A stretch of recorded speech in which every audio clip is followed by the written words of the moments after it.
Halo semuanya, pernah nggak sih kamu ngerasa kayak, seorang penipu?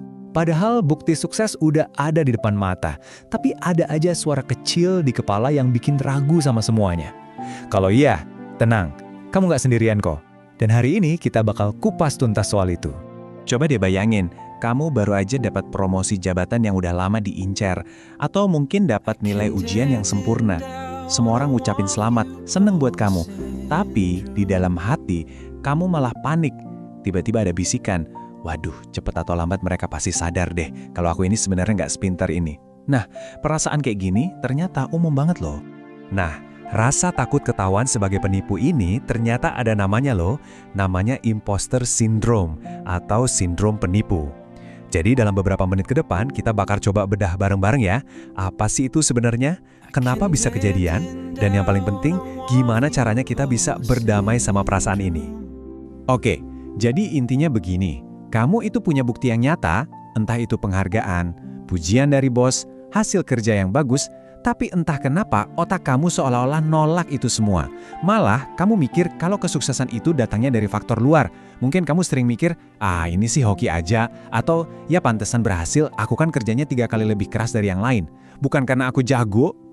Dan kalau kamu ngerasain ini, please banget jangan merasa aneh atau sendirian. Kenapa? Karena menurut sebuah perkiraan, ada sekitar 82% orang yang pernah ngerasain hal yang sama. Iya, 82%. Ini tuh pengalaman yang manusiawi banget, dan lucunya, seringkali justru dialami sama orang-orang yang paling berprestasi dan ambisius. Nah, ini ada beberapa poin penting yang perlu kita ingat. Pertama, ini tuh bukan diagnosis klinis resmi ya, jadi ini bukan penyakit atau gangguan mental. Para psikolog yang pertama kali nemuin ini di tahun 1978, Dr. Clance dan Dr. Eames, ngelihatnya lebih sebagai sebuah fenomena, sebuah pola pikir. Jadi, ini bukan berarti ada yang salah sama diri kamu. Malah, seringnya ini jadi pertanda kalau kamu itu peduli banget sama kualitas kerjaanmu. Oke, kita perlu lurusin satu hal nih, biar nggak salah kaprah. Imposter syndrome itu beda ya sama rendah diri atau low self-esteem secara umum. Gini deh, seseorang itu bisa aja pede banget pas lagi nongkrong sama temen-temennya, supel asik, tapi begitu masuk kantor, dia langsung ngerasa kayak penipu ulung. Jadi perasaannya itu spesifik banget, cuma muncul di area-area pencapaian, kayak kerjaan atau sekolah. Nah, ini bagian yang menarik banget nih. Ternyata perasaan penipu ini bisa muncul dalam rasa yang beda-beda. Ada seorang ahli namanya Dr. Valerie Young. Dia memetakan ada 5 tipe utama.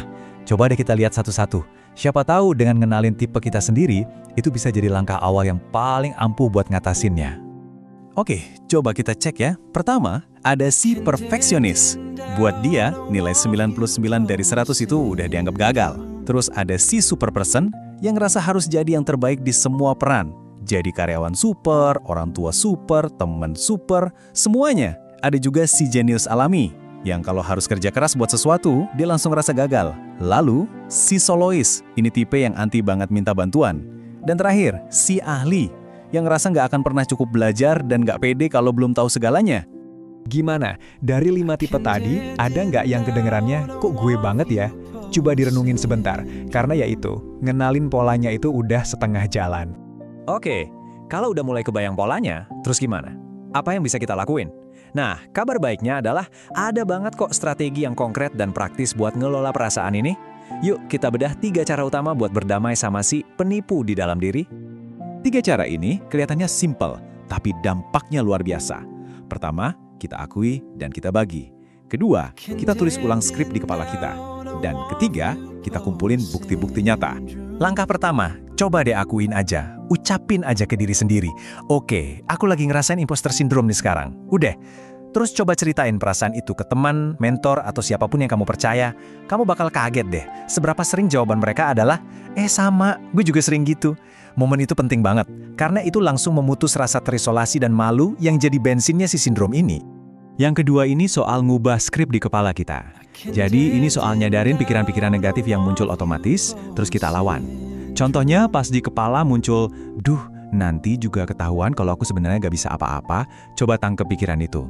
Terus ganti dengan sadar pakai skrip baru yang lebih realistis. Misalnya, oke, aku mungkin gak tahu semua jawabannya sekarang, tapi aku cukup pintar kok buat nyari tahu. Dan inti dari strategi kedua ini ada di kalimat sakti ini. Ingat, perasaan itu bukan fakta. Coba deh diulang-ulang di kepala. Kamu merasa nggak kompeten, bukan berarti kamu faktanya nggak kompeten. Itu dua hal yang beda banget. Fakta itu ya ada di hasil kerjamu, di pencapaianmu. Ngomongin soal fakta, nah, strategi terakhir ini bisa dibilang penangkal paling ampuh. Gini caranya, bikin satu folder di komputer atau bahkan buku catatan fisik. Kasih judul folder bukti atau folder keren gue. Serius, tiap kali kamu dapat email pujian atau berhasil nyelesain proyek yang susah, screenshot, simpan di situ. Nah, pas perasaan penipu itu datang, langsung buka folder itu. Lawan perasaan negatif kamu pakai bukti-bukti nyata yang nggak bisa dibantah. Oke, sebagai penutup, ada satu pesan terakhir yang penting banget buat kamu pegang erat-erat. Seringkali, imposter syndrome ini tuh paradoks. Justru semakin banyak yang kamu capai, semakin kuat perasaan ini bisa muncul. Coba pikirin deh, kamu nggak mungkin ngerasain ini kalau kamu cuma diam di tempat kan? Perasaan ini datang justru karena kamu lagi bertumbuh, ngambil tantangan baru, keluar dari zona nyaman. Ibaratnya, makin tinggi kamu mendaki gunung, ya makin kenceng juga anginnya. Jadi, yuk kita coba bingkai ulang pengalaman ini. Daripada kita lihat sebagai tanda kelemahan atau beban, gimana kalau kita lihat ini sebagai teman seperjalanan dari ambisi dan pertumbuhan? Ini tuh justru pertanda kalau kamu peduli, pertanda kalau kamu punya standar yang tinggi, dan pertanda kalau kamu lagi ada di jalur yang menantang. Jadi, saya mau tinggalin kamu dengan satu pertanyaan ini. Gimana kalau perasaan ini sebetulnya bukan sinyal buat berhenti, tapi justru pertanda kalau kamu ada di jalur yang benar? Gimana kalau tiap kali rasa ragu itu muncul, kamu bisa senyum dikit dan mikir, ini dia, tanda kalau gue lagi berkembang. Apa yang bakal berubah kalau kamu melihatnya bukan sebagai penghalang, tapi justru sebagai kompas yang nunjukin kalau kamu lagi menuju ke arah yang tepat? Coba direnungkan ya. Terima kasih sudah menyimak. Halo.